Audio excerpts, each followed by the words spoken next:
تاسیس حکومت الہی۔ استخلاف فی الارض۔ لَيَسْتَخْلِفَنَّهُمْ فِي الْأَرْضِ كَمَا اسْتَخْلَفَ الَّذِينَ مِنْ قَبْلِهِمْ۔ 13 اوتار راتوں کے بعد سپیدہ صبح نمودار ہوتا ہے۔ گھنگور گھٹائیں جب چھٹ جاتی ہیں تو خورشید تاباں ضیاء گستری کرتا ہے۔ دنیا گناہگاریوں اور ظلم و ستم کی تاریکیوں سے گھری ہوئی تھی کہ دفتن صبح سعادت نے ظہور کیا اور حق و صداقت کا آفتاب پرتو افکن ہوا۔ عرب جس طرح ایک خدا کو پوجنے لگا تھا، اب وہ صرف ایک ہی حکومت کے ماتحت تھا۔ خدائے پاک نے وعدہ فرمایا تھا، وَعَدَ اللَّهُ الَّذِينَ آمَنُوا مِنْكُمْ وَعَمِلُوا الصَّالِحَاتِ لَيَسْتَخْلِفَنَّهُمْ فِي الْأَرْضِ كَمَا اسْتَخْلَفَ الَّذِينَ مِنْ قَبْلِهِمْ وَلَيُمَكِّنَنَّ لَهُمْ دِينَهُمُ الَّذِي ارْتَضَىٰ لَهُمْ وَلَيُبَدِّلَنَّهُمْ مِنْ بَعْدِ خَوْفِهِمْ أَمْنًا يَعْبُدُونَنِي لَا يُشْرِكُونَ بِي شَيْئًا۔ سورہ نور آیت نمبر 55۔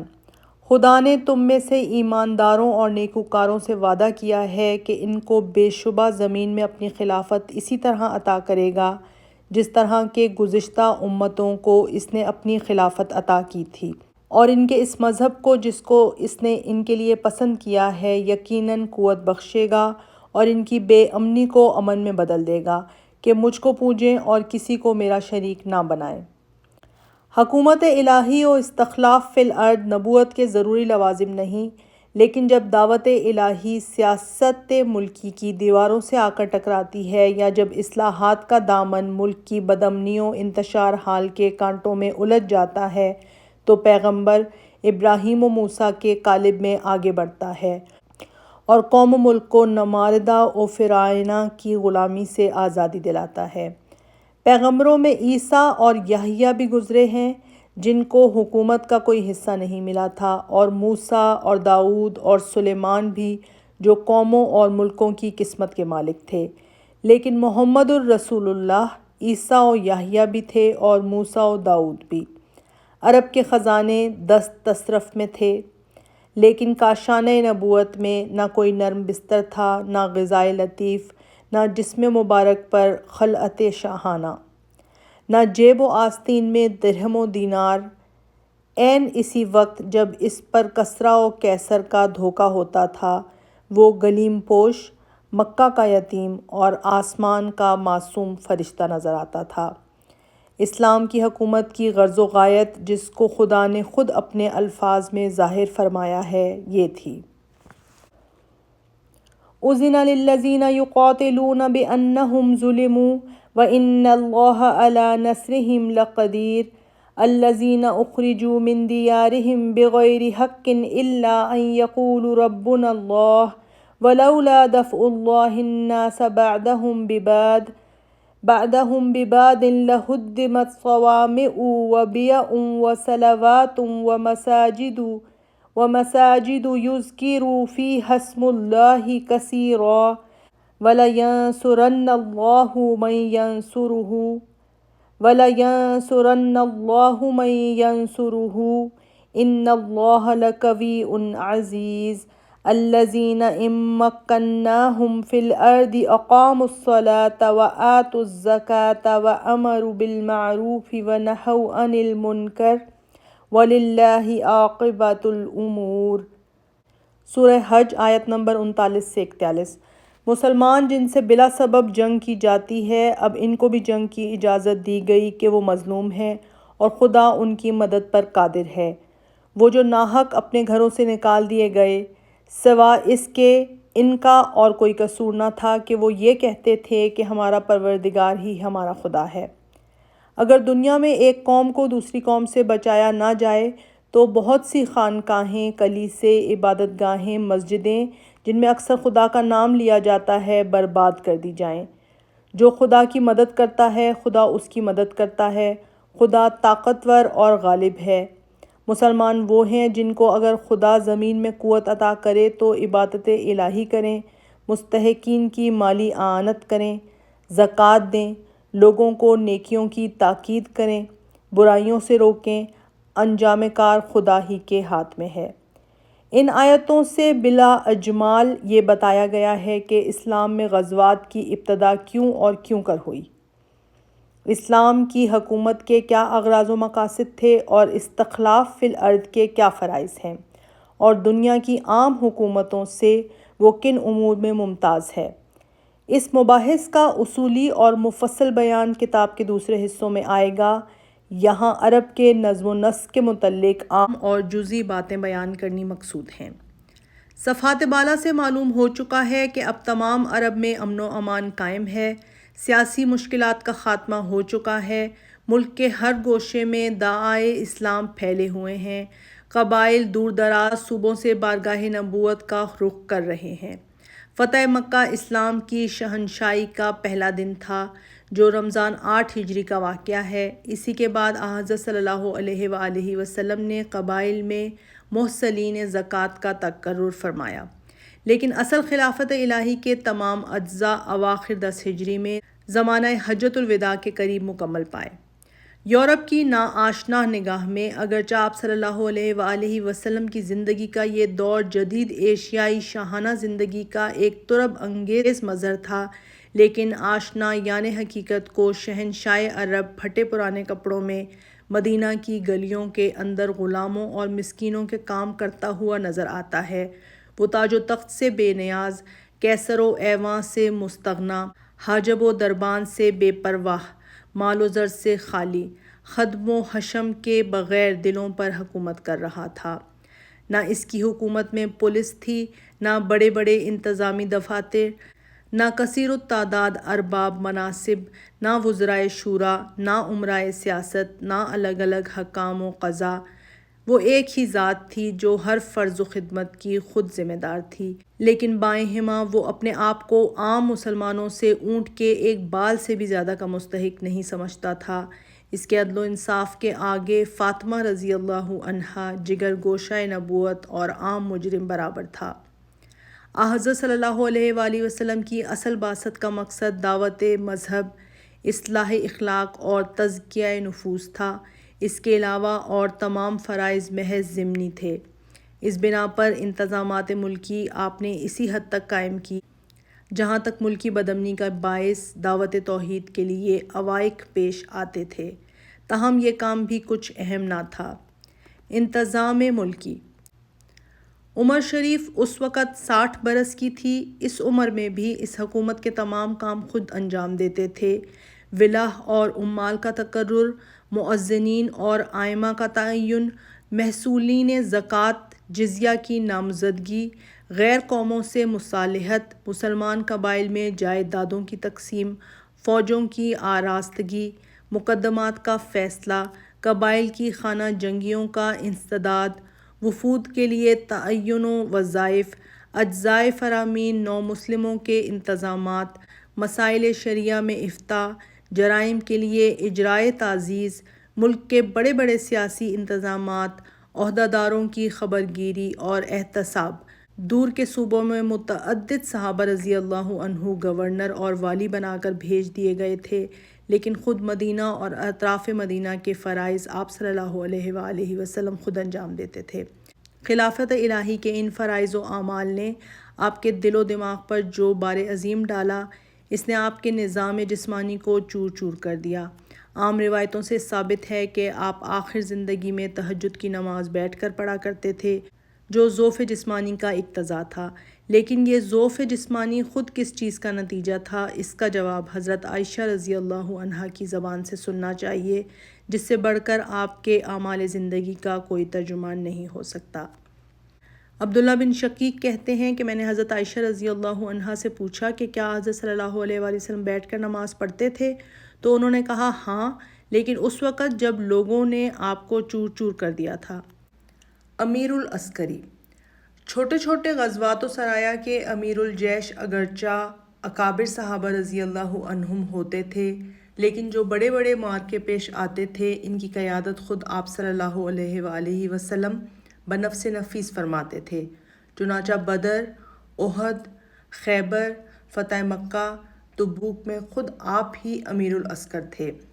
اس کا مقصد صرف فوج کا لڑانا اور آخری فتح و ظفر حاصل کرنا نہ تھا، بلکہ فوج کی عام اخلاقی اور روحانی نگرانی کرنا تھا۔ چنانچہ آپ صلی اللہ علیہ وآلہ وسلم نے مجاہدین اسلام کی جن جزئی سے جزئی بے اعتدالیوں پر گرفت فرمائی وہ احادیث میں بتصریح مذکور ہیں، اور اسلام کا قانون جنگ اسی داروگیر کے ذریعے سے وجود میں آیا ہے۔ افتاء: آپ کے عہد مبارک میں اگرچہ متعدد صحابہ رضی اللہ عنہم بھی بطور خود فتویٰ دیتے تھے، لیکن زیادہ تر آپ صلی اللہ علیہ وآلہ وسلم اس فرض کو ادا کرتے تھے۔ فتویٰ دینے کے لیے آپ نے کوئی خاص وقت مقرر نہیں فرمایا تھا، بلکہ چلتے پھرتے اٹھتے بیٹھتے، غرض جس وقت لوگ آپ سے احکام اسلام کے متعلق سوالات کرتے تھے آپ ان کا جواب دیتے تھے۔ چنانچہ امام بخاری نے کتاب العلم میں ان فتاویٰ کو اس کتاب کے متعدد ابواب میں تقسیم کر دیا ہے۔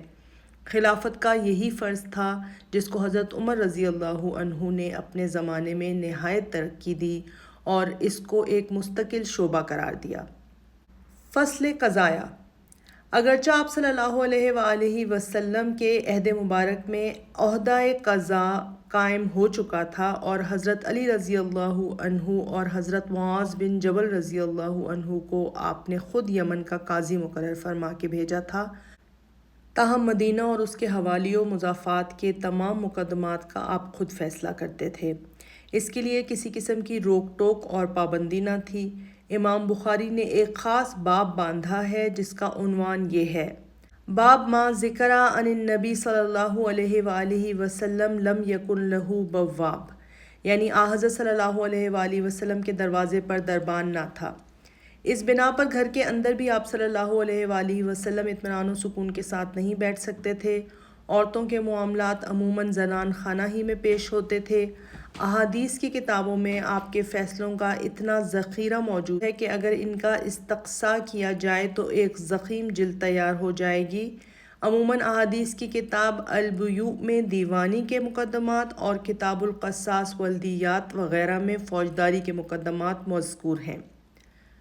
توقیعات و فرامین: یہ اس قدر اہم کام تھا کہ عہد مبارک میں اگرچہ اور صیغوں کا کوئی مستقل دفتر نہیں قائم ہوا تھا، تمام توقیعات و فرامین کے لیے اس کی ابتدائی شکل قائم ہو چکی تھی۔ چنانچہ اس خدمت پر حضرت زید بن ثابت اور آخر میں حضرت معاویہ رضی اللہ عنہما بھی مامور ہوئے۔ ان کے علاوہ اور دوسرے صحابہ رضی اللہ عنہم بھی وقتاً فوقتاً یہ خدمت انجام دیتے تھے۔ آپ نے سلاطین و ملوک کو دعوت اسلام کے جو خطوط روانہ فرمائے، غیر قوموں کے ساتھ جو معاہدے کیے، مسلمان قبائل کو جو احکام بھیجے، عمال و محصولین کو جو تحریری فرامین عنایت کیے، فوج کا جو رجسٹر مرتب کرایا، بعض صحابہ رضی اللہ عنہم کو جو حدیثیں لکھوائیں، وہ سب اسی سلسلے میں داخل ہیں۔ زرقانی وغیرہ نے آپ کے احکام و فرامین تحریری کا ایک مستقل باب قائم کیا ہے۔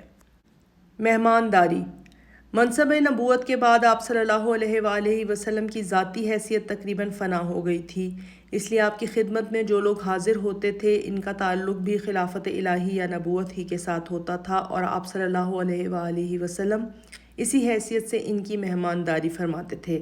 مسلمانوں کی تعداد زیادہ تر قبول اسلام کے لیے آتی تھی، جن کی مہمانداری کے لیے آپ نے ابتدائی نبوت ہی سے خاص طور پر حضرت بلال رضی اللہ عنہ کو مامور فرما دیا تھا۔ چنانچہ جب کوئی تنگ دست مسلمان آپ کی خدمت میں حاضر ہوتا اور آپ صلی اللہ علیہ وآلہ وسلم اس کو برہنہ تن دیکھتے تو حضرت بلال کو حکم دیتے اور وہ قرض لے کر اس کے کھانے اور کپڑے کا انتظام کرتے۔ جب آپ کے پاس کہیں سے کچھ مال آتا تو اس کے ذریعے سے وہ قرض ادا کیا جاتا، یہاں تک کہ اگر کوئی شخص آپ صلی اللہ علیہ وآلہ وسلم کو ذاتی طور پر ہدیہ دیتا تو وہ بھی اسی صیغے میں صرف کیا جاتا۔ کبھی کبھی اس غرض کے لیے آپ تمام صحابہ کو صدقہ و خیرات کی ترغیب دیتے اور جو رقم وصول ہوتی وہ ان مفلوق الحال مہاجرین کی اعانت میں صرف ہوتی۔ چنانچہ ایک بار مہاجرین کی ایک برہنہ پاؤ برہنہ سر جماعت آپ کی خدمت میں حاضر ہوئی۔ ہر شخص کے بدن پر صرف ایک چادر اور گلے میں ایک تلوار حمائل تھی۔ آپ صلی اللہ علیہ وآلہ وسلم نے ان کی پریشان حالی کو دیکھا تو چہرے کا رنگ بدل گیا۔ فوراً حضرت بلال کو آذان کا حکم دیا۔ نماز سے فارغ ہونے کے بعد ایک خطبے میں تمام صحابہ رضی اللہ عنہم کو ان لوگوں کی آنت کی ترغیب دی۔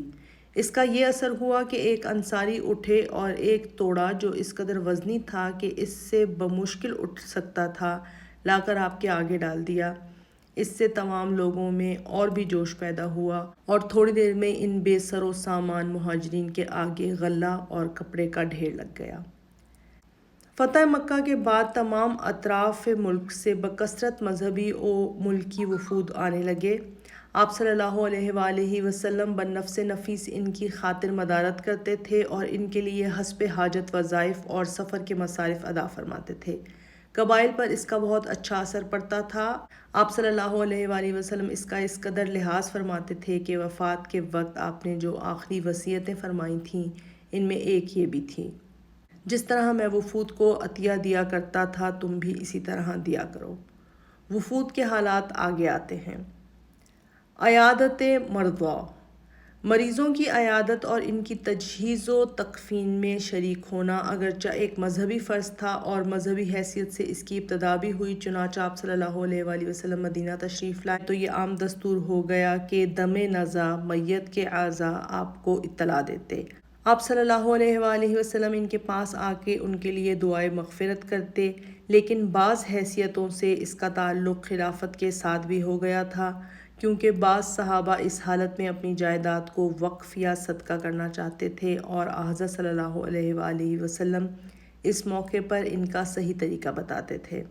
جن لوگوں پر قرض آتا تھا آپ ان کے جنازے میں شریک نہیں ہوتے تھے، اس لیے ان کے ورثاء یا دوسرے صحابہ کو مجبوراً یہ قرض ادا کرنا پڑتا تھا اور اس طرح بعض معاملات و نزاعات کا فیصلہ ہو جاتا تھا۔ چنانچہ احادیث میں اس قسم کی متعدد مثالیں موجود ہیں۔ احتساب، تمدن اسلام کے دور ترقی میں محکمہ احتساب ایک مستقل محکمہ تھا جو نہایت وسیع پیمانے پر تمام قوم کے اخلاق و عادات، بیع و شراء اور معاملات داد و وسط کی نگرانی کرتا تھا، لیکن نبی صلی اللہ علیہ وآلہ وسلم کے عہد مبارک میں یہ محکمہ قائم نہیں ہوا تھا، بلکہ خود ہی آپ اس فرض کو ادا فرماتے تھے۔ ہر شخص کے جزیات اخلاق اور فرائض مذہبی کے متعلق آپ وقتاً فوقتاً داد و گیر فرماتے رہتے تھے، تجارتی معاملات کی بھی نگرانی فرماتے تھے۔ عرب میں تجارتی معاملات کی حالت نہایت قابل اصلاح تھی اور مدینہ میں آنے کے ساتھ ہی آپ نے ان اصلاحات کو جاری کر دیا، لیکن تمام لوگوں سے اصلاحات پر عمل کرانا صیغہ احتساب سے تعلق رکھتا تھا، چنانچہ آپ نہایت سختی کے ساتھ ان معاملات کی نگرانی فرماتے تھے اور تمام لوگوں سے ان پر عمل کراتے تھے، اور جو لوگ باز نہیں آتے تھے ان کو سزائیں دلاتے تھے۔ صحیح بخاری کتاب البیوع میں ہے، حضرت عبداللہ بن عمر رضی اللہ عنہما سے روایت ہے کہ میں نے حضرت صلی اللہ علیہ وآلہ وسلم کے عہد میں دیکھا کہ جو لوگ تخمیناً غلہ خریدتے تھے ان کو اس بات پر سزا دی جاتی تھی کہ اپنے گھروں میں منتقل کرنے سے پہلے اس کو خود اسی جگہ بیچ ڈالیں جہاں اس کو خریدا تھا۔ کبھی کبھی تحقیق حال کے لیے آپ خود بازار تشریف لے جاتے۔ ایک بار آپ بازار سے گزرے تو غلے کا ایک انبار نظر آیا، اس کے اندر ہاتھ ڈالا تو نمی محسوس ہوئی۔ دکاندار سے دریافت فرمایا کہ یہ کیا ہے؟ اس نے جواب دیا کہ بارش سے بھیگ گیا ہے۔ ارشاد ہوا کہ پھر اس کو اوپر کیوں نہیں کر لیا تاکہ ہر شخص کو نظر آئے؟ جو لوگ فریب دیتے ہیں وہ ہم میں سے نہیں۔ فرائض احتساب میں آپ کا سب سے بڑا فرض عمال کا محاسبہ تھا، یعنی جب عمال زکوٰۃ اور صدقہ وصول کر کے آتے تھے تو آپ اس غرض سے ان کا جائزہ لیتے تھے کہ انہوں نے کوئی ناجائز طریقہ تو نہیں اختیار کیا۔ چنانچہ ایک بار آپ نے ابن الطبیہ کو صدقہ وصول کرنے کے لیے مامور فرمایا، وہ اپنی خدمت انجام دے کر واپس آئے اور آپ نے اس کا جائزہ لیا تو انہوں نے کہا یہ مال مسلمانوں کا ہے اور مجھ کو ہدیۃً ملا ہے۔ آپ صلی اللہ علیہ وآلہ وسلم نے فرمایا گھر بیٹھے بیٹھے تم کو یہ ہدیہ کیوں نہیں ملا؟ اس کے بعد آپ صلی اللہ علیہ وآلہ وسلم نے ایک عام خطبہ دیا جس میں اس کی سخت ممانعت فرمائی۔ اصلاح بین الناس، اسلام تمام دنیا کے تفرقوں کو عموماً اور عرب کے اختلافات کو خصوصاً مٹانے کے لیے آیا تھا۔ اس بنا پر نبی صلی اللہ علیہ وآلہ وسلم نے اس کو اپنا ایک ضروری فرض قرار دیا تھا، اور جب آپ صلی اللہ علیہ وآلہ وسلم کو اس قسم کے منازعات کی خبر ہوتی تھی تو آپ اصلاح کو تمام مذہبی فرائض پر مقدم رکھتے تھے۔ چنانچہ ایک بار قبیلہ بنو عمرو بن عوف کے چند اشخاص کے درمیان نزاع پیدا ہوئی۔ آپ کو معلوم ہوا تو چند صحابہ کے ساتھ ان میں مصالحت کرانے کے لیے تشریف لے گئے۔ آپ کو اس معاملے میں دیر ہوئی اور نماز کا وقت آ گیا۔ حضرت بلال رضی اللہ عنہ نے اذان دی، لیکن اذان کے بعد بھی آپ تشریف نہیں لائے۔ تھوڑی دیر کے انتظار کے بعد انہوں نے حضرت ابوبکر رضی اللہ عنہ کو امام بنا کر نماز شروع کر دی۔ آپ اسی حالت میں تشریف لائے اور صفوں کو چیرتے ہوئے اگلی صف میں جا کھڑے ہوئے۔ حضرت ابوبکر رضی اللہ عنہ اگرچہ نماز میں ادھر ادھر نہیں دیکھتے تھے، لیکن جب لوگوں نے زور زور سے تالیاں بجانی شروع کیں تو انہوں نے پیچھے مڑ کر دیکھا تو حضرت صلی اللہ علیہ وآلہ وسلم کھڑے ہیں۔ آپ نے اگرچہ ہاتھ سے اشارہ کیا کہ کھڑے رہیں، لیکن آپ کی موجودگی میں انہوں نے امامت کرنا سوء ادب خیال کیا، اس لیے پیچھے ہٹ آئے اور نبی صلی اللہ علیہ وآلہ وسلم آگے بڑھ کے ان کی جگہ کھڑے ہو گئے۔ ایک بار اہل قباء کے درمیان نزاع قائم ہوئی اور نوبت یہاں تک پہنچی کہ لوگوں نے باہم سنگ اندازی کی۔ حضرت صلی اللہ علیہ وآلہ وسلم کو خبر ہوئی تو آپ صحابہ رضی اللہ عنہم کے ساتھ مصالحت کرانے کی غرض سے تشریف لے گئے۔ یہ دونوں واقعات گو امام بخاری نے الگ لکھے ہیں، لیکن شرائع حدیث کی تحقیق میں یہ ایک ہی واقعے کے دو حصے ہیں۔ بخاری کی دوسری حدیث میں ہے کہ آپ صلی اللہ علیہ وآلہ وسلم اتنی دور پیدل گئے تھے۔ ابن ابی حدر پر حضرت کعب بن مالک رضی اللہ عنہ کا کچھ قرض تھا۔ انہوں نے مسجد میں تقاضا کیا۔ ابن ابی حدر قرض کا ایک حصہ معاف کرانا چاہتے تھے، لیکن وہ اس پر راضی نہ ہوتے تھے۔ بات زیادہ بڑھی اور شور و غل ہوا تو آپ صلی اللہ علیہ وآلہ وسلم گھر کے اندر سے نکل آئے اور کعب کو پکارا۔ کعب نے لبیک کہا تو آپ صلی اللہ علیہ وآلہ وسلم نے فرمایا کہ نصف معاف کر دو۔ وہ راضی ہو گئے تو آپ نے ابن ابی حدر سے کہا کہ جاؤ اور بقیہ حصہ ادا کر دو۔ اس قسم کے سینکڑوں جزئی واقعات روزانہ پیش آیا کرتے تھے۔ مدینہ میں اور مدینہ کے باہر دیگر فرائض کی انجام دہی کے لیے اکابر صحابہ رضی اللہ عنہم اور ارباب استعداد کو مختلف عہدوں پر نصب فرمایا۔ کتاب وحی، نامہ و پیام، اجرائے احکام و فرامین کے لیے سب سے پہلی ضرورت عہدہ انشاء اور کتابت کی تھی۔ اسلام سے پہلے عرب میں عام طور پر لکھنے اور پڑھنے کا رواج نہ تھا، لیکن اسلام عرب کے لیے رحمتوں کا جو خزانہ لایا تھا، اس میں ایک شے یہ بھی تھی۔ اسیران بدر میں نادار لوگوں کا فدیہ صرف یہ قرار دیا گیا کہ وہ مدینہ کے بچوں کو لکھنا سکھائیں۔ حضرت زید بن ثابت رضی اللہ عنہما نے، جن کے متعلق کتابت وحی کی مقدس خدمت تھی، اسی طریقے پر تعلیم پائی تھی۔ ابو داؤد کی ایک روایت سے ثابت ہوتا ہے کہ اصحاب صفا کو جو تعلیم دی جاتی تھی، اس کا ایک جز کتابت کی تعلیم بھی تھی۔ کتاب عہد قضا گویا حضرت صلی اللہ علیہ وآلہ وسلم کی ایک حیثیت سے نیابت تھی، اس لیے مختلف اوقات میں بڑے بڑے صحابہ رضی اللہ عنہم اس خدمت پر مامور کیے گئے، جن میں شرحبیل بن حسنہ قندی رضی اللہ عنہ سب سے پہلے اس شرف سے ممتاز ہوئے۔ یہ نہایت قدیم الاسلام تھے۔ مکہ میں انہی نے سب سے پہلے کتابت وحی کا فرض انجام دیا۔ قریش میں سب سے پہلے کاتب عبداللہ رضی اللہ عنہ بن ابی سراح تھے۔ مدینہ میں اس کی اولیت کا شرف حضرت ابی بن کعب رضی اللہ عنہ کو حاصل ہوا۔ حضرت ابوبکر، حضرت عمر، حضرت علی، حضرت عثمان، حضرت زبیر، حضرت عامر بن فہیرہ، حضرت عمرو بن العاص، حضرت عبداللہ بن ارقم، حضرت ثابت بن قیس بن شماس، حضرت حنظلہ بن الربیع الاسدی، حضرت مغیرہ بن شعبہ، حضرت عبداللہ بن رواحہ، حضرت خالد بن ولید، حضرت خالد بن سعید بن العاص، حضرت علا بن حضرمی، حضرت حذیفہ بن الیمان، حضرت معاویہ بن ابی سفیان، حضرت زید بن ثابت رضی اللہ عنہم مختلف اوقات میں اس منصب پر مامور ہوئے۔ اگرچہ تمام بزرگوں کو کبھی کبھی یہ خدمت ادا کرنی پڑتی تھی، چنانچہ صلح نامہ حدیبیہ حضرت علی رضی اللہ عنہ نے اپنے ہاتھ سے لکھا تھا۔ عمرہ اور سلاطین کے نام خطوط حضرت عامر رضی اللہ عنہ بن فہیرہ لکھتے تھے، اور عمرائے عمان کے نام آپ نے جو مکتوب بھیجا تھا وہ حضرت ابی بن کعب رضی اللہ عنہ کا لکھا تھا۔ قطن بن حارثہ کو جو خط بارگاہ نبوت سے بھیجا گیا تھا وہ حضرت ثابت رضی اللہ عنہ بن قیس نے لکھا تھا، لیکن عام طور پر یہ خدمت حضرت زید رضی اللہ عنہ بن ثابت کے متعلق تھی، اور صحابہ کے گروہ میں ان کا نام اسی حیثیت سے زیادہ نمایاں ہے۔ حضرت زید بن ثابت رضی اللہ عنہ نے حضرت صلی اللہ علیہ وآلہ وسلم کے ارشاد سے ان تمام بزرگوں پر ایک خاص امتیاز حاصل کیا کہ عبرانی زبان سیکھی، جس کی ضرورت یہ پیش آئی کہ مدینہ میں حضرت صلی اللہ علیہ وآلہ وسلم کو زیادہ تر یہود سے تعلق رہتا تھا جن کی مذہبی زبان عبرانی تھی۔ اس بنا پر آپ نے حضرت زید بن ثابت رضی اللہ عنہ کو عبرانی زبان سیکھنے کا حکم دیا اور انہوں نے 15 دن میں اس میں مہارت حاصل کر لی۔ حکام و ولاء، فصل قضایہ، امامت عدل، بسط امن، رفع نزاع کے لیے متعدد ولاء و حکام کی ضرورت تھی۔ اس غرض سے آپ صلی اللہ علیہ وآلہ وسلم نے متعدد صحابہ رضی اللہ عنہم کو مختلف مقامات کا حاکم و والی مقرر فرما دیا۔ چنانچہ ان کے ناموں کی تفصیل حسب ذیل ہے۔ بازان رضی اللہ عنہ بن سامان بہرام گور کے خاندان سے تھے اور سلاطین عجم میں سب سے پہلے مشرف با اسلام ہوئے۔ اس کے بعد حضرت صلی اللہ علیہ وآلہ وسلم نے ان کو یمن کا والی مقرر فرمایا۔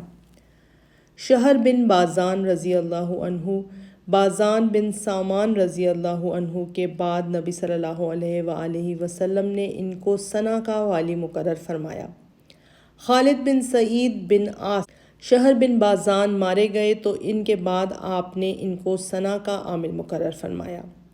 مہاجر بن الامیہ مخزومی، آپ نے ان کو کندہ و صدف کا والی مقرر فرمایا تھا، لیکن وہ ابھی روانہ بھی نہ ہوئے تھے کہ آپ صلی اللہ علیہ وآلہ وسلم نے انتقال فرمایا۔ زیاد بن لبید الانصاری حضرموت کے والی تھے۔ ابو موسیٰ اشعری زبید، عدن، رمعہ وغیرہ کے والی تھے۔ معاذ بن جبل والی جند، عمرو بن حزم والی نجران، یزید بن ابی سفیان والی تیمہ، عتاب بن اسید والی مکہ، علی بن ابی طالب متولی اخماس یمن، عمرو بن عاص والی عمان، علا بن حضرمی والی بحرین رضی اللہ عنہم۔ ان ولاء یعنی گورنروں کا تقرر ملک کی وسعت اور ضروریات کے لحاظ سے ہوتا تھا۔ نبی صلی اللہ علیہ وآلہ وسلم کے عہد مبارک میں عرب کے جو حصے اسلام کے زیر اثر آئے، ان میں یمن سب سے زیادہ وسیع اور متمدن تھا اور مدت تک ایک باقاعدہ سلطنت کے زیر سایہ رہ چکا تھا۔ اس بنا پر آپ صلی اللہ علیہ وآلہ وسلم نے ان کو 5 حصوں میں منقسم فرمایا اور ہر ایک کے لیے علیحدہ علیحدہ گورنر مقرر فرمائے۔ خالد بن سعید کو سنا پر، مہاجر بن ابی امیہ کو کندہ پر، زیاد بن لبید کو حضرموت پر، معاذ بن جبل کو جند پر، ابو موسیٰ اشعری کو زبید، رمعہ، عدن اور سواحل پر رضی اللہ عنہم۔ عموماً جب کسی مہاجر کو کہیں کا عامل مقرر فرماتے تھے تو اسی کے ساتھ ایک انصاری کا تقرر بھی فرماتے تھے۔ ملکی انتظام، فصل مقدمات اور تحصیل خراج وغیرہ کے علاوہ ان عمال کے سب سے مقدم فرض اشاعت اسلام اور سنن و فرائض کی تعلیم تھی۔ اس لحاظ سے جیسا کہ پہلے گزر چکا ہے، یہ لوگ حاکم ملک اور والی صوبہ ہونے کے ساتھ مبلغ دین اور معلم اخلاق کی حیثیت بھی رکھتے تھے۔ استیعاب تذکرہ معاذ بن جبل رضی اللہ عنہ میں ہے۔ حضرت صلی اللہ علیہ وآلہ وسلم نے ان کو یمن کا ایک حصہ یعنی جند کا قاضی بنا کر روانہ فرمایا کہ لوگوں کو قرآن اور شرائع اسلام کی تعلیم دیں، اور جو عمال یمن میں تھے ان کے صدقات کے جمع کرنے کی خدمت بھی ان کے متعلق تھی۔ چنانچہ جب یہ لوگ روانہ ہوتے تو حضرت صلی اللہ علیہ وآلہ وسلم ان فرائض کی تعین فرماتے تھے۔ معاذ بن جبل کو روانہ فرمایا تو یہ وصیت کی: تم اہل کتاب کے پاس جاتے ہو، پہلے ان کو کلمہ توحید کی دعوت دو۔ اگر وہ اس کو قبول کر لیں تو ان کو بتاؤ کہ خدا نے رات اور دن میں ان پر 5 نمازیں فرض کی ہیں۔ اگر وہ اس کو بھی مان لیں تو ان کو بتاؤ کہ خدا نے ان پر صدقہ فرض کیا ہے جو ان کے امراء سے لے کے ان کے غرباء پر تقسیم کر دیا جائے گا۔ اگر وہ اس کو بھی تسلیم کر لیں تو ان کے بہترین مال سے احتجاج کرنا اور مظلوم کی بددعا سے بچنا، کیونکہ اس اور خدا کے درمیان کوئی پردہ نہیں ہے۔ ان فرائض کے ادا کرنے کے لیے سب سے زیادہ ضرورت تبحر علمی، وسعت نظر اور اجتہاد کی تھی۔ اس بنا پر آپ ان لوگوں کے تبحر علمی اور طرز عمل کا امتحان لیتے تھے۔ چنانچہ جب حضرت معاذ رضی اللہ عنہ کو روانہ فرمایا تو پہلے ان کی اجتہادی قابلیت کے متعلق اطمینان فرما لیا۔ ترمذی میں ہے، آپ صلی اللہ علیہ وآلہ وسلم نے جب معاذ بن جبل رضی اللہ عنہ کو یمن کی طرف بھیجا تو فرمایا کس چیز سے مقدمات کا فیصلہ کرو گے؟ انہوں نے کہا قرآن مجید سے۔ آپ نے فرمایا اگر اس میں وہ فیصلہ تم کو نہ ملے؟ انہوں نے کہا احادیث سے۔ پھر آپ نے فرمایا اگر احادیث میں بھی اس کے متعلق ہدایت نہ ملے؟ تو انہوں نے کہا میں اپنی رائے سے اجتہاد کروں گا۔ اس پر آپ نے فرمایا اس اللہ کا شکر ہے جس نے رسول اللہ کے رسول کو اس چیز کی توفیق دی جس کو خود اس کا رسول محبوب رکھتا ہے۔ لیکن اہل عرب کے دلوں کو مسخر کرنے کے لیے ان تمام چیزوں سے زیادہ رفق و ملاطفت، نرمی اور خوش خوئی کی ضرورت تھی، جن کی آمیزش سیاست اور حکومت کے اقتدار کے ساتھ تقریباً ناممکن ہو جاتی ہے۔ اس لیے حضرت صلی اللہ علیہ وآلہ وسلم گورنروں کو بار بار اس کی طرف متوجہ فرماتے رہتے تھے۔ چنانچہ جب معاذ بن جبل رضی اللہ عنہ کو ایک صحابی کے ساتھ یمن کی گورنری پر روانہ فرمایا تو پہلے دونوں کو عام طور پر وصیت فرمائی، آسانی پیدا کرنا، دشواری نہ پیدا کرنا، لوگوں کو بشارت دینا اور ان کو وحشت زدہ نہ کرنا، باہم اتفاق رکھنا اور اختلاف نہ کرنا۔ اس پر بھی تسکین نہ ہوئی تو معاذ بن جبل رضی اللہ عنہ جب رقاب میں پاؤں ڈال چکے تو ان سے خاص طور پر یہ الفاظ فرمائے، لوگوں کے ساتھ خوش خلقی کے ساتھ برتاؤ کرنا۔ اگر یہ اصول صحیح ہے کہ کوئی حکومت کتنی ہی رحم دل کیوں نہ ہو، لیکن ابتدا میں جب وہ کسی ملک کو اپنے قبضہ اقتدار میں لاتی ہے تو سرکش لوگوں کو مطیع کرنے کے لیے ان کو مجبوراً سختیاں کرنی پڑتی ہیں، تو عرب سب سے زیادہ اس کا مستحق تھا۔ لیکن حضرت صلی اللہ علیہ وآلہ وسلم کی اسی مقدس تعلیم کا یہ نتیجہ تھا کہ ریگستان عرب کا ایک ذرہ بھی ولا کے مظالم کے سنگ گراں سے نہ دبا، یہاں تک کہ اخیر زمانے میں جب صحابہ رضی اللہ عنہم عمال حکومت کے مظالم کو دیکھتے تھے تو ان کو سخت استعجاب ہوتا تھا اور وہ حضرت صلی اللہ علیہ وآلہ وسلم کی تلقینات کے ذریعے سے ان کو روکتے تھے۔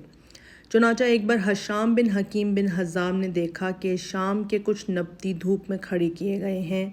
انہوں نے لوگوں سے اس کی وجہ پوچھی۔ لوگوں نے کہا کہ جزیہ وصول کرنے کے لیے ان لوگوں کے ساتھ یہ سختی کی جا رہی ہے۔ انہوں نے یہ سن کر کہا، میں گواہی دیتا ہوں کہ میں نے رسول اللہ صلی اللہ علیہ وآلہ وسلم کو یہ کہتے سنا ہے کہ خدا ان لوگوں کو عذاب دے گا جو لوگوں کو دنیا میں عذاب دیتے ہیں۔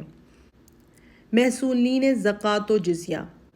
عرب کا خلوص اور جوش ایمان اگرچہ خود ان کو صدقہ و زکوٰۃ کے ادا کرنے پر آمادہ کر دیتا تھا، چنانچہ اسلام لانے کے ساتھ ہی ہر قبیلہ اپنی قوم کا صدقہ نبی صلی اللہ علیہ وآلہ وسلم کی خدمت میں خود پیش کرتا تھا اور آپ کی دعا سے برکت اندوز ہوتا تھا۔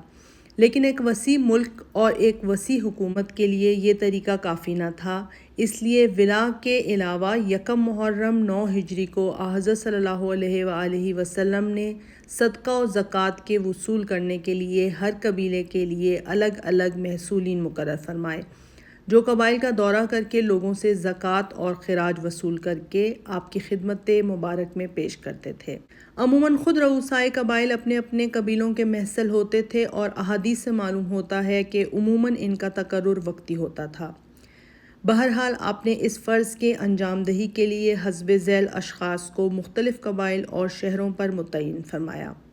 عدی بن حاتم تیع بنی اسد، ابو جہم بن حذیفہ بنو لیس، صفوان بن عمرو بنی عمرو ایک حزیمی بنو حزیم، مالک بن نویرہ بنو حنظلہ، عمر فاروق شہر مدینہ، بریدہ بن حسیب الاسلمی، غفار و اسلم، ابو عبیدہ بن جراح شہر نجران، عباد بن بشر الاشہلی سلیم و مدینہ، عبداللہ بن رواحہ شہر خیبر، رافع بن مقیس جہنی جہینہ، زیاد بن لبید حضرموت، زبرقان بن بدر بنو سعد، ابو موسیٰ اشعری صوبہ یمن، قیس بن عاصم بنو سعد، خالد صوبہ یمن، عمرو بن عاص بنو فزارہ، ابان بن سعید بحرین، ضحاک بن سفیان کلابی بنو کلاب، مہمہ بن جزا الاسدی تحصیل خمس، یسر بن سفیان القابی بنو کعب، عمرو بن سعید بن العاص بنو تیمہ، عبداللہ بن القتیبہ بنو زبیان، عینہ بن حسن فزاری بنو تمیم رضی اللہ عنہم۔ ان محصولین کے تقرر میں آپ صلی اللہ علیہ وآلہ وسلم حسب ذیل امور کی پابندی فرماتے تھے۔ نمبر 1، ان کو ایک فرمان عطا ہوتا تھا جس میں بتصریح بتایا جاتا تھا کہ کس قسم کے مال کی کتنی تعداد میں زکوٰۃ کی کیا مقدار ہے۔ چھانٹ کر مال لینے کی یا حق سے زیادہ لینے کی اجازت نہ تھی۔ عام حکم تھا کہ ایاک و کرائم اموالہم، یہ مال نہایت شدت کے ساتھ اس فرمان پر عمل کرتے تھے اور اس سے سرمنہ تجاوز جائز نہیں رکھتے تھے۔ بعض لوگوں نے بخوشی حق سے زیادہ دینا چاہا لیکن انہوں نے قبول نہیں کیا۔ سوید بن غفلہ رضی اللہ عنہ کا بیان ہے کہ ہمارے پاس حضرت صلی اللہ علیہ وآلہ وسلم کا محصل آیا، میں جا کر اس کے پاس بیٹھا تو اس نے پہلے جانوروں کے ان اقسام کو بیان کیا جن کے لینے کی فرمان میں اجازت نہ تھی۔ چنانچہ اس وقت ایک شخص ایک نہایت عمدہ کوہان والا اونٹنی لے کر حاضر ہوا اور ان کی خدمت میں پیش کیا، لیکن اس نے انکار کر دیا۔ اسی وقت جب ایک شخص نے ایک محصل کے بچے والی بکری دی تو انہوں نے کہا کہ مجھ کو اس کے لینے کی ممانعت کی گئی ہے۔ نمبر 2، عرب کے مال و دولت کی کل کائنات بکریوں کے ریوڑ اونٹوں کے گلے تک محدود تھی، جو جنگلوں میں، بیابانوں میں، پہاڑوں کے دامنوں میں چرتے رہتے تھے، لیکن بجائے اس کے کہ دنیاوی حکومتوں کی طرح جابرانہ احکام کے ساتھ لوگ خود زکوٰۃ کے جانور لا کر محصولین کے سامنے پیش کرتے، محصلوں کو خود ان دروں میں جا کر زکوٰۃ وصول کرنا پڑتا تھا۔ ایک صحابی کا بیان ہے کہ میں پہاڑ کے ایک درہ میں بکریاں چرا رہا تھا کہ 2 شخص اونٹ پر سوار ہو کر آئے اور کہا کہ ہم رسول اللہ صلی اللہ علیہ وآلہ وسلم کے قاصد ہیں، یہاں تمہاری بکریوں کا صدقہ وصول کرنے آئے ہیں۔ میں نے ایک بچہ والی شیردار بکری پیش کی لیکن انہوں نے کہا کہ ہم کو اس کے لینے کا حکم نہیں۔ میں نے دوسرا بچہ دیا تو انہوں نے اس کو اپنے اونٹ پر لاد لیا اور چلتے ہوئے۔ نمبر 3، اگرچہ صحابہ رضی اللہ عنہم اپنے تقدس اور پاک باطنی کی بنا پر ہر قسم کے ناجائز مال کے لینے سے خود احتراز کرتے تھے، چنانچہ جب حضرت صلی اللہ علیہ وآلہ وسلم نے حضرت عبداللہ بن رواحہ رضی اللہ عنہ کو خیبر کے یہودیوں کے پاس بھیجا کہ وہاں کی زراعت کی نصف پیداوار حسب معاہدہ تقسیم کرا کے لائیں تو انہوں نے اس کو رشوت دینی چاہی، تو انہوں نے یہ کہہ کر انکار کر دیا کہ اے خدا کے دشمنوں، کیا مجھے حرام مال کھلانا چاہتے ہو؟ لیکن بائیں ہما زہد و تقدس جب محصل اپنے دورہ سے واپس آتے تھے تو حضرت صلی اللہ علیہ وآلہ وسلم خود ان کا محاسبہ فرماتے تھے۔ چنانچہ ایک بار آپ نے ابن طبیہ کو صدقہ وصول کرنے کے لیے روانہ فرمایا۔ جب وہ واپس آئے اور آپ نے ان کا محاسبہ کیا تو انہوں نے کہا کہ یہ آپ کا مال ہے اور یہ مجھے ہدیۃً ملا ہے۔ یہ سن کر آپ نے فرمایا کہ تم کو گھر بیٹھے بیٹھے ہدیہ کیوں نہیں ملا؟ اس پر بھی تسکین نہ ہوئی تو ایک عام خطبہ دیا اور تمام لوگوں کو اس قسم کے مال لینے سے سختی کے ساتھ ممانعت فرمائی۔ نمبر 4، چونکہ نبی صلی اللہ علیہ وآلہ وسلم نے اپنے خاندان پر صدقہ اور زکوٰۃ کا مال حرام کر دیا تھا، اس لیے خاندان نبوت کا کوئی شخص صدقے کا محصل مقرر نہیں ہوا۔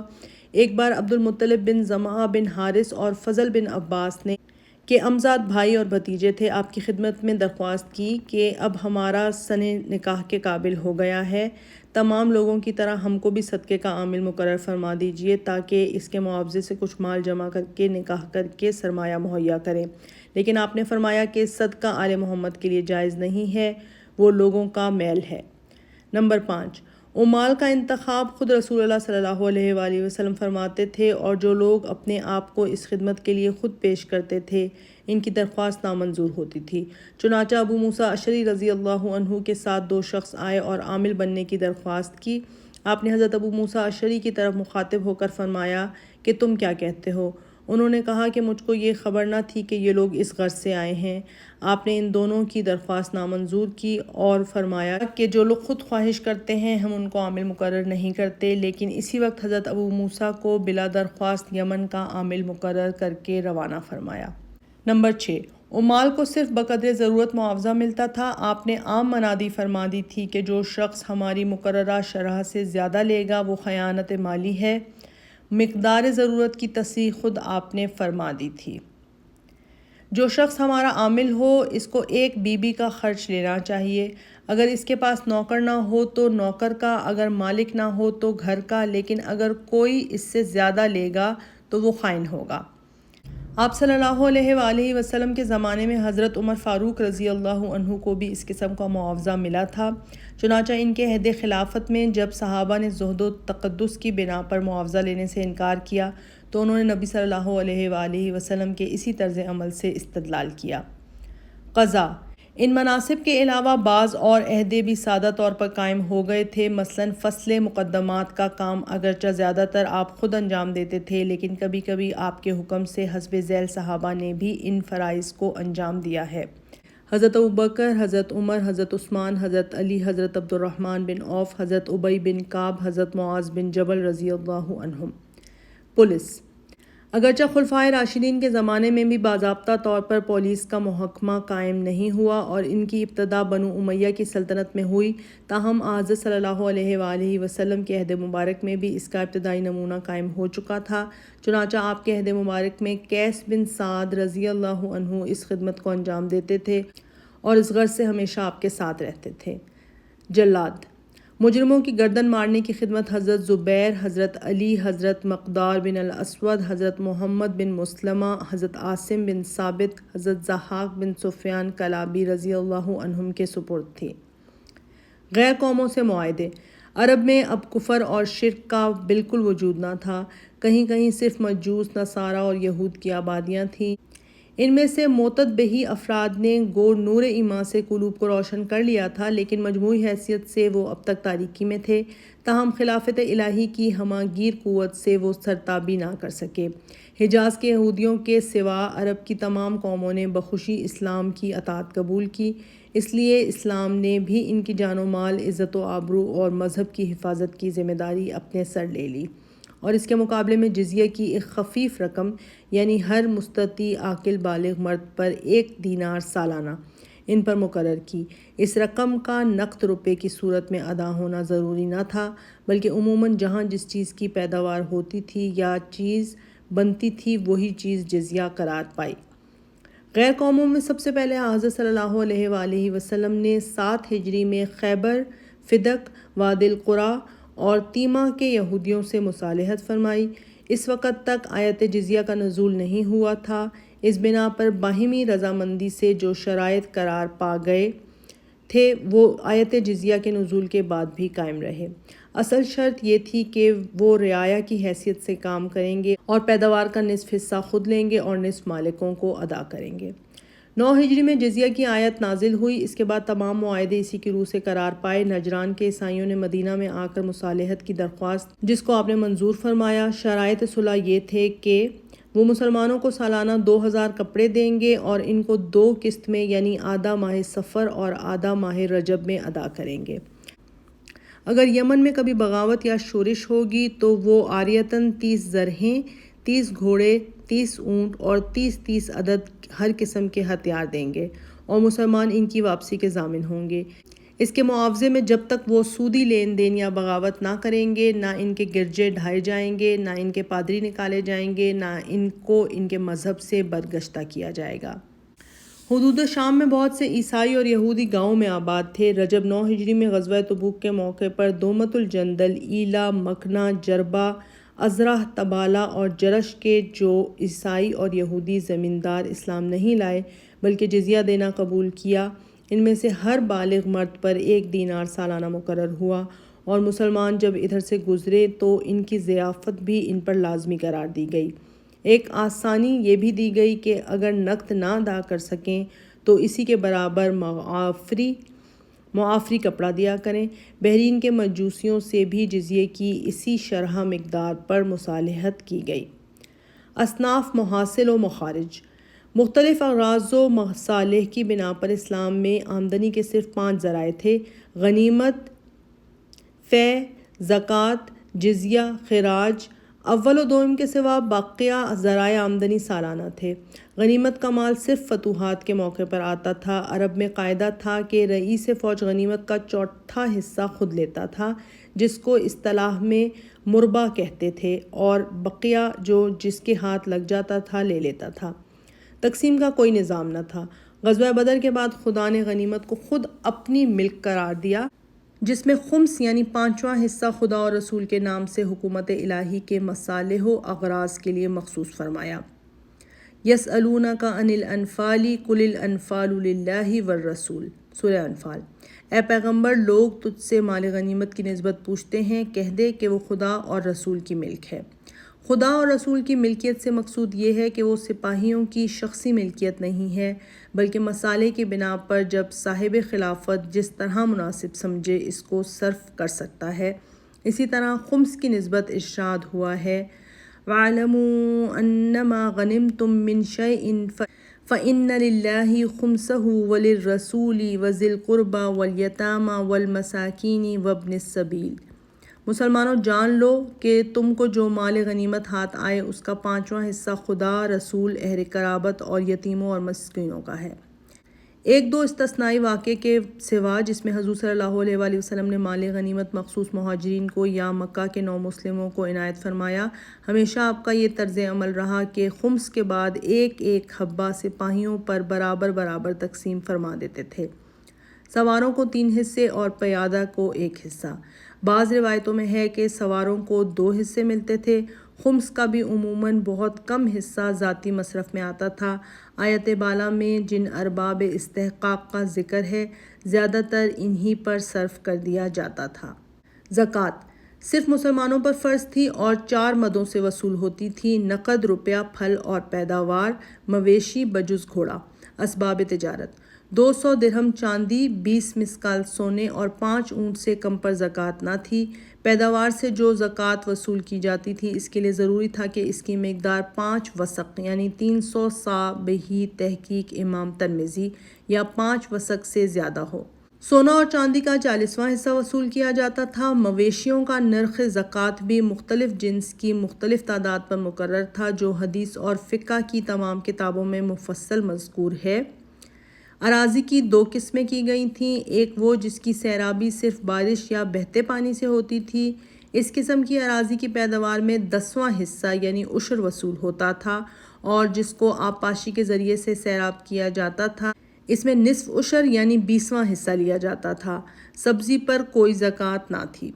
زکوٰۃ کے 8 مصرف تھے جن کی تفصیل خود قرآن مجید نے کر دی تھی: فقراء، مساکین، نو مسلم، غلام اور جن کو خرید کر آزاد کرانا ہے، مقروض، مسافر، محصولین زکوٰۃ کی تنخواہ، دیگر کار خیر عموماً جہاں سے زکوٰۃ کی رقم وصول کی جاتی تھی وہیں کے مستحقین پر صرف کی جاتی تھی۔ صحابہ اس حکم کے اس قدر عادی ہو گئے تھے کہ ایک صحابی کو زیاد نے عامل بنا کر ایک مقام میں بھیجا۔ جب وہ واپس آئے تو زیاد نے ان سے رقم کا مطالبہ کیا۔ انہوں نے جواب میں کہا کہ حضرت صلی اللہ علیہ وآلہ وسلم کے زمانے سے جس طرح ہم کرتے آئے تھے وہی ہم نے کیا۔ معاذ بن جبل جب عامل بنا کر یمن بھیجے گئے تو زکوٰۃ کے متعلق آپ صلی اللہ علیہ وآلہ وسلم نے فرمایا وَصَدَقَ تُؤَخِّذُ مِنْ أَغْنِيَائِهِمْ وَتَرَدَّدْ عَلَىٰ فُقَرَائِهِمْ۔ جزیہ غیر مسلم رعایا سے ان کی حفاظت اور ذمہ داری کے معاوضے میں لیا جاتا تھا، اس کی مقدار متعین نہ تھی۔ آپ صلی اللہ علیہ وآلہ وسلم نے اپنے زمانے میں ہر مستطیع بالغ مرد سے 1 دینار وصول کرنے کا حکم دیا اور بچے اور عورتیں اس میں داخل نہ تھیں۔ ایلا کی جزیہ کی مقدار 300 دینار تھی۔ عہد نبوی میں جزیہ کی سب سے بڑی مقدار بحرین سے وصول کی جاتی تھی۔ خراج غیر مسلم کاشتکاروں سے حق کے مالکانہ کے معاوضے میں زمین کی پیداوار کا جو مخصوص حصہ باہمی مصالحت سے طے ہو گیا ہو اس کا نام خراج ہے۔ خبر، فدق، وادی القریٰ، تیمہ وغیرہ سے خراج ہی وصول ہوتا تھا۔ پھل یا پیداوار کے تیار ہونے کا جب وقت آتا تھا تو نبی صلی اللہ علیہ وآلہ وسلم کسی صحابی کو بھیج دیتے تھے۔ وہ باغوں اور کھیتوں کو دیکھ کر تخمینہ لگاتے تھے۔ رفع اشتباہ کے لیے تخمینے میں سے ثلث کم کر دیا جاتا تھا، بقیہ پر حسب شرائط خراج وصول کیا جاتا۔ خیبر وغیرہ میں آدھی پیداوار پر صلح ہوئی تھی۔ جزیہ و خراج کی رقم سپاہیوں کی تنخواہ اور جنگی مصارف میں صرف ہوتی تھی۔ تمام صحابہ رضی اللہ عنہم ضرورت کے وقت والنٹیئر سپاہی تھے۔ جو کچھ وصول ہو کر آتا حضرت صلی اللہ علیہ وآلہ وسلم سب کو اسی وقت تقسیم فرما دیتے۔ اول آپ ان لوگوں کو عطا فرماتے تھے جو پہلے غلام رہ چکے تھے۔ ایک رجسٹر پر لوگوں کے نام لکھے ہوتے تھے، اسی ترتیب سے نام پکارے جاتے تھے۔ جو لوگ صاحب اہل و عیال ہوتے تھے ان کو 2 حصے اور مجرد لوگوں کو 1 حصہ ملتا تھا۔ جاگیریں اور افتادہ زمینوں کی آبادی۔ ملک عرب کا اکثر حصہ ریگستانی، پتھریلا، شور اور بنجر تھا۔ جو سرسبز قطعات تھے ان پر بیرونی قومیں قابض تھیں، بقیہ افتادہ زمینیں تھیں۔ مدینہ اور طائف میں البتہ کاشتکاری ہوتی تھی، بقیہ عام عرب تجارت یا لوٹ مار پر زندگی بسر کرتے تھے۔ عربوں کی غیر معمون زندگی کا راز یہی تھا کہ وہ مستقل پیشہ ور نہ تھے۔ اس بنا پر قیام امن کے لیے بھی ضروری تھا کہ زمین کا نئے سرے سے بندوبست کیا جائے۔ حجاز یمن میں غیر قوموں کے انخلا کا سبب سے یوں بھی بہت سی زمینیں خالی ہو گئی تھیں جن کا انتظام ضروری تھا۔ نبی صلی اللہ علیہ وآلہ وسلم نے عام طور پر صحابہ کو اس کی ترغیب دی۔ جس شخص نے افتادہ زمینوں کو آباد کیا وہ اس کی ملک ہے، جس شخص نے کسی زمین کو گھیر لیا وہ اس کی ملک ہے۔ ترغیب عام کے ساتھ خاص انتظامات بھی فرمائے۔ بنو نذیر اور قریظہ کے نخلستان اور کھیت خاص طور پر بارگاہ نبوت کی ملک قرار پائے، اور آپ صلی اللہ علیہ وآلہ وسلم نے اپنی طرف سے ان کو مہاجرین اور بعض انصار میں تقسیم فرما دیا۔ خیبر کی زمین کچھ خالصہ رہی اور بقیہ ان مہاجرین اور انصار میں تقسیم فرما دی جو حدیبیہ میں شریک تھے، لیکن عملاً یہودیوں کے ساتھ ان کا بندوبست رہا۔ پیداوار کا نصف حصہ وہ خود لیتے تھے اور نصف مالکوں کو ادا کرتے تھے، اور جو زمینیں آباد تھیں ان کو بعض شرائط پر اصل مالک کے ہاتھ میں رہنے دیا۔ چنانچہ عق، ذوقیوان اور ایلا، ازرح، نجران وغیرہ میں اسی طرح معاملات طے پائے۔ افتادہ زمینیں بھی صحابہ رضی اللہ عنہم کو بطور جاگیر عطا فرما دیں۔ حضرت وائل رضی اللہ عنہ کو حضرموت میں ایک قطع زمین عنایت فرمایا۔ بلال رضی اللہ عنہ بن حارث مزنی کو قابل زراعت زمین کا ایک بہت بڑا ٹکڑا اور کانیں مرحمت فرمائیں۔ حضرت زبیر رضی اللہ عنہ کو مدینہ کے پاس اور حضرت عمر رضی اللہ عنہ کو خیبر میں جاگیریں عطا کیں۔ بنو رفاعہ کو دومت الجندل کے پاس زمین عنایت کی۔ یہ جاگیریں اسی فیاضی اور وسعت کے ساتھ دی جاتی تھیں کہ ہر شخص حسب استطاعت ان کا انتخاب اور ان کی رقبے کی تحدید کر سکتا تھا۔ ایک بار آپ صلی اللہ علیہ وآلہ وسلم نے حضرت زبیر رضی اللہ عنہ کو حکم دیا کہ جہاں تک ان کا گھوڑا دوڑ سکے وہ زمین ان کی جاگیر میں داخل ہوگی۔ چنانچہ انہوں نے گھوڑا دوڑایا۔ جب گھوڑا ایک خاص حد تک پہنچ کر رک گیا تو انہوں نے اپنا کوڑا پھینکا اور وہ جس نقطے پر گرا وہی ان کی جاگیر کا رقبہ قرار پایا۔ عرب کی خشک زمین میں سب سے زیادہ ضرورت چشم ہائے آب کی تھی، چنانچہ ایک بار جب آپ نے عام حکم دیا من سبق الی ماء لم یسبقہ الیہ مسلم فہو لہ، یعنی جو شخص ایسے چشمے پر قبضہ کر لے جس پر کسی مسلمان نے قبضہ نہیں کیا ہے تو وہ اس کا ہے، تو تمام لوگوں نے دوڑ دوڑ کر اپنے اپنے چشموں کی حدود مقرر کر لیے۔ اس فیاضی کی اس قدر شہرت ہوئی کہ لوگوں نے دور دور سے آ کر حضرت صلی اللہ علیہ وآلہ وسلم سے جاگیروں کی درخواست کرنی شروع کی۔ ابیت بن حمال یمن سے خدمت مبارک میں حاضر ہوئے اور ایک نمک کی کان کی درخواست کی جس کو آپ صلی اللہ علیہ وآلہ وسلم نے منظور فرما لیا، لیکن ایک صحابی نے کہا کہ آپ نے ان کو جو کچھ جاگیر میں عطا فرمایا ہے وہ پانی کا ایک بہت بڑا چشمہ ہے، چونکہ وہ ایک پبلک چیز تھی اس بنا پر آپ نے اس کو واپس لے لیا۔ یہ تمام فیاضیاں صرف انہی چیزوں کے ساتھ مخصوص تھیں جن کا تعلق پبلک کے ساتھ نہیں ہو سکتا تھا، لیکن جو چیزیں رفع عام کے کام میں آ سکتی تھیں ان کو آپ نے اسی قدیم حالت پر چھوڑ دیا۔ عرب کا قدیم دستور تھا کہ اپنے مویشیوں کے لیے چرائے گاہیں متعین کر لیتے تھے جن کو حمی کہتے تھے۔ عرب میں پیلو کا درخت اونٹ کی عام غذا تھی اور اس کے متعلق کسی قسم کی روک ٹوک نہ تھی، لیکن ابیت بن حمال نے جب اس کو اپنے حمی میں داخل کرنا چاہا تو آپ نے فرمایا لا حما فی العراق۔ عرب میں یہ بھی دستور تھا کہ مویشیوں کے چرانے کے لیے رؤسا اور ارباب اقتدار اپنے لیے چراگاہیں مخصوص کر لیتے تھے اور وہاں کسی دوسرے کو نہیں آنے دیتے تھے۔ چونکہ اس سے عام لوگوں کو تکلیف ہوتی تھی اس لیے اس طریقے کو بھی روک دیا۔ اسی طرح عرب میں ایک مقام دہنہ ہے جس کے ایک طرف بکر بن وائل کا قبیلہ تھا اور دوسری طرف بنو تمیم رہتے تھے۔ حریث بن حسان رضی اللہ عنہ نے بکر بن وائل کے لیے اس زمین کی درخواست کی۔ آپ نے فرمان لکھنے کا حکم دیا۔ اتفاق سے اس وقت ایک تمیمیہ موجود تھی۔ آپ نے اس کی طرف دیکھا، اس نے عرض کی یا رسول اللہ وہ اونٹوں اور بکریوں کی چراگاہ ہے اور اسی کے پاس بنو تمیم کی عورتیں اور بچے رہتے ہیں۔ آپ نے فرمایا بیچاری سچ کہتی ہے، فرمان نہ لکھو، ایک مسلمان دوسرے مسلمان کا بھائی ہے، ایک چشمہ اور چراگاہ سب کو کافی ہو سکتا ہے۔